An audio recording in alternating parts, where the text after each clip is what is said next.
Hey guys, just wanted to do probably a two-part, maybe a three-part series on CRT tube and chassis safety.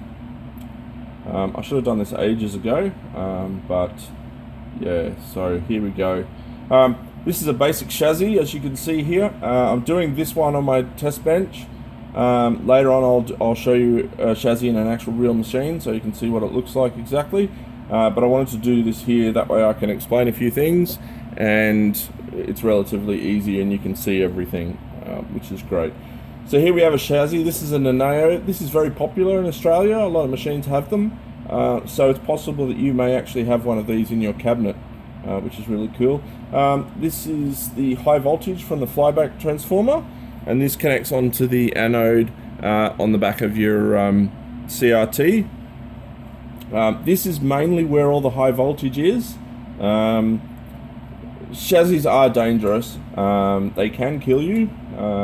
But that being said, if you treat them with respect, they'll be fine. And if you know what to do, you'll be fine as well. I'm still here and I've been doing this for, 20, 30 years. So, yeah, so that's all good. So here's the high voltage on the back of the tube. You will see this guy, all chassis have it. And he's located in this little part around here. So that's him. He has two adjustments. He has screen, which is, I'm not sure if you can get a good shot of it. That's probably a bit better. So screen is at the bottom, and then your focus is at the top. So if you need to adjust the focus, that's the one that you use. Screen we'll probably talk about later. It does act as brightness, but it also can drive the monitor too hard if you set it incorrectly. So that's just the flyback in there. One of the reasons that it is encased in metal all the way around is usually for safety.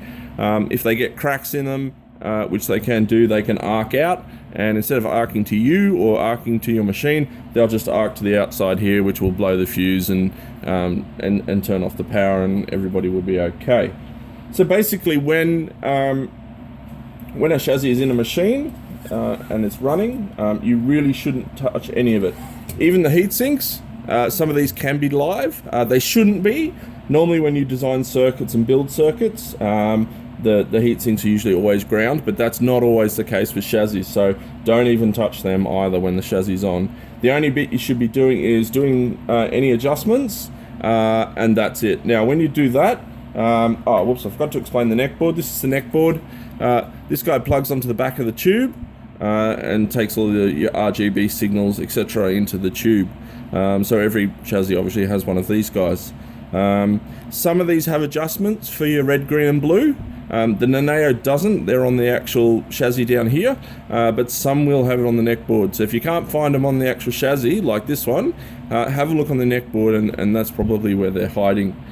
Sometimes, depending if you have a horizontally rotated screen, the pots are usually on top, so they'll be on top here, so you can easily get access to them. But if you've got a vertical, depending on which way the tube's been turned, whether it's 180 one way or 180 clockwise, will depend on where the pots sit here. So sometimes they can be really hard to get to. So yeah, but that's the neck board.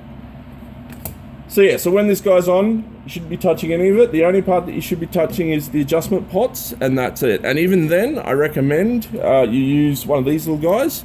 Now, this is an adjustment screwdriver. It's non-magnetic, so it's not made of metal. It's made out of plastic body with a ceramic tip. This is what you're meant to use when you're adjusting a chassis for quite a few reasons. One, it's not metal. So it's not going to conduct. If you slip off a pot while you're turning it and you slip off into something, you're not going to short stuff out and you're not going to electrocute yourself. So that's a very important aspect. This is made by Goot, G-O-O-T. It's made in Japan. They're on eBay. They're sometimes called an alignment screwdriver, etc. So there's one. This is another style. Again, plastic body with a ceramic tip. So yeah, so grab one of these guys. You should always have one. Not just for safety, but yeah, to show respect to the chassis that you're working on. You don't want to be probing anything in here that's magnetic. The other reason is that metal screwdrivers can cause interference to some circuits. This is mostly on RF devices, which obviously there isn't much of in the chassis, but it can happen on other circuits. So that's another reason for using a screwdriver that's non-conductive and that's non-magnetic. So that's really important, guys. So the adjustment pots are down here, which you can see they're all labeled. Normally you'll find a label along here and it will tell you what they are. If not, it's probably printed just underneath them on the PCB along here, so you can always see them. Sometimes the PCBs get a bit dirty, so you may have to clean them off, but other than that, that's all you should be doing with a chassis when it's on. It's just adjustments and that's it. Don't touch anything, because you can be electrocuted by it, and you could even be thrown back from the machine and hit something and hurt yourself that way as well. So that's really, really important, guys. Really, really important. Now, a lot of people ask, well, I've got a chassis in my machine, I want to discharge it because I want to take the chassis out. It either has to go to be repaired, or if you're good enough with electronics, you want to do it yourself, or you want to recap it or whatnot. How do I actually do that? Well, the other bad thing about the flyback is that it remains charged for many, many days. Even after you've turned the machine off and unplugged it, it will still retain voltage. Now, some will decay off, will bleed off in a day, some will be a couple of weeks. It does actually vary. Now, obviously at work I need to be able to discharge these guys safely, safety for me and safety for not hurting the chassis or the tube. So what I do, I built a discharge screwdriver, which I'll now show to you. Basically you've got one end. This end of the screwdriver here, this goes under the anode cap. So when this is on your actual tube, you just gently push it underneath the cap until it starts to connect with the pin here, where the high voltage is. You'll hear it arc, it'll arc across. Now, this screwdriver is not just a screwdriver. As you can see, there's a cable going from the screwdriver that's attached to the metal. It can be any screwdriver. A high voltage one's probably good. That way your handle is nice and isolated for high voltage. Now, inside here you can't actually see, but there's a whole row of resistors in here that are all in parallel. They're all 1 meg, and this is the bleed resistor pack. And then that goes down, the other end of that goes down through this cable to the earthing pin on a 240 volt plug. So this is how I discharge them. Now, in the actual pack here with the resistors, so you've got a screwdriver, can be a Phillips, can be anything, something like this. Basically attach a wire around the base here, or it can be a little forward up, but make sure that it's making really good contact. Small hose clamps or any crimps like that work really well with a piece of wire. So from that you go down to the resistor pack. Now the resistor pack is made up of these guys.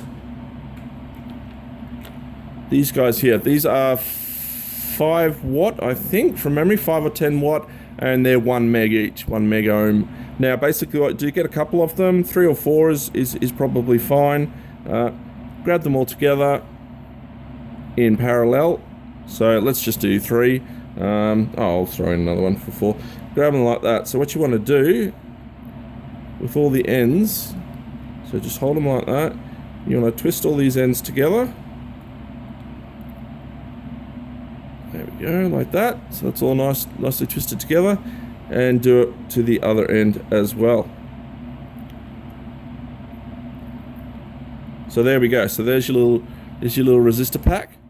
And that will bleed off the voltage from the tube. So you go from this side, goes from the screwdriver, you touch a wire to here, go to one side of the resistor pack, your other side of the resistor pack, this goes down through the cord into the earth pin. Make sure it's the earth pin on a 240 volt plug. So that's how I bleed off the voltage in a flyback with my discharge screwdriver. I use this daily. It's a great piece of kit. It doesn't cost a lot to build, but then you'll be safe. I recommend that once you actually poke the screwdriver under the anode cap and it stops arcing and discharging, just leave it there for a minute or so just to make sure that it is fully discharged. So if you have one of these, if you build one of these guys, you'll be safe, you won't have any problems, you won't electrocute yourself, etc, etc. So that's a really safe way of doing it, and that's what I do. So that's it basically, guys, just for this one. yeah, just if you're looking for parts or anything, the resistors, you can get them on eBay. They're just 1 meg 5 watt or 1 meg 10 watt. Anything around that is fine, and you can make your little discharge pack for the discharge screwdriver. So yeah, guys, that's what I wanted to cover for this one. I'm going to make a second video actually on a machine, so you can actually see where it's all attached to on a real machine, on a real tube. I just wanted to do this on the bench just so that I could explain a few things on the discharge screwdriver, the alignment screwdriver, etc, etc. If anybody has any questions, just send me an email, visit my website, or put a note on this video. Thanks, guys.